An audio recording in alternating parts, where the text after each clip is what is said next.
Describe a situation or tell me about a time. These are the hardest interview questions. These are those behavioral based interview questions that require you to figure out, first off, what is a good story, how to start the story, how much details to give, and how to end the story, right? Can't have those long, rambling stories like your mother in law tells.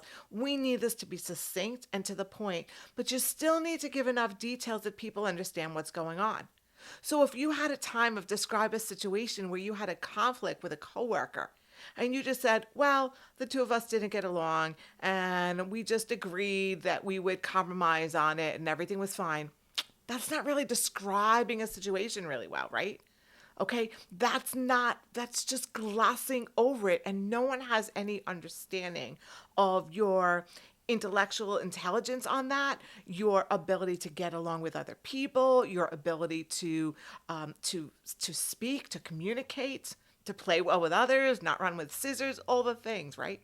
So instead of using that example, what if you used an example that said, I was working with a colleague and she was very competitive by her own admission.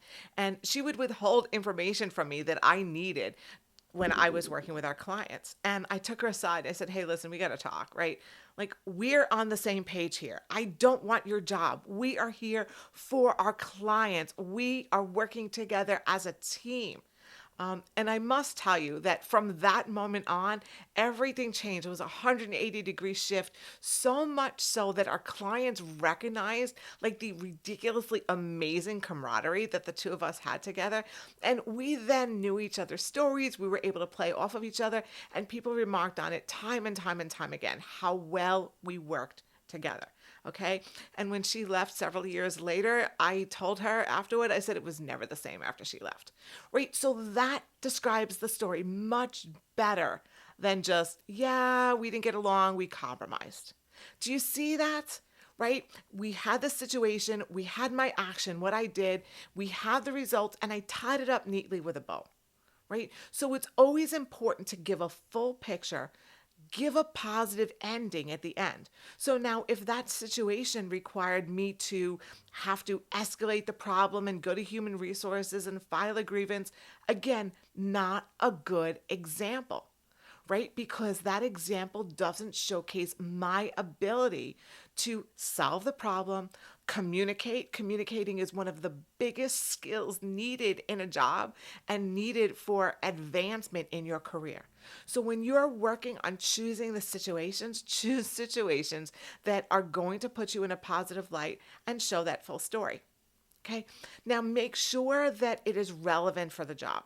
So now, for example, if you're a transitioning teacher and you have to give an example of a time that you had to deal with a challenge on the spot, and you give a time where you had, let's say, a student that was standing on a desk, obviously, really challenging situation to have to deal with, right? But if you're going to be delivering trainings, let's say in a hospital situation to adults, that situation is not going to be relevant. So give me another example where maybe there was somebody, like we've all had it, all of us who do deliver trainings, there's somebody in the front row that's always there, consistently interrupting, asking all those questions, and how you were able to maneuver that, manage that. I had a presentation that way, and the person that hired me congratulated me afterward on my ability to manage the audience and rail in that person that was consistently interrupting, right? While still keeping the rest of the presentation flowing smoothly. So make sure that the example you give, right? We're talking situations, that they see you in a situation that could be similar to the situation you're going to be in for this job, right? You ever talk to a friend and they give you an example and you're like, no, you don't even understand what I'm talking about. Don't give a situation that puts you in that area, right? Make sure that the situation is very relevant to the job that you are applying for. I'm going to post over here a list of my playlist of all my interview videos so that you can prepare yourself for the next interview that you're going to go on. I hope you found this super helpful. Let's work together. My name is Cindy. I empower career changers, transitioning teachers, and those returning to the workforce to find amazing jobs that match their current why. Let's schedule a free 45-minute discovery call to talk about how I can help you to be successful in your job search. I hope you have a super productive week. Always remember your warrior. I'll catch you next week. Have a good one. Bye bye.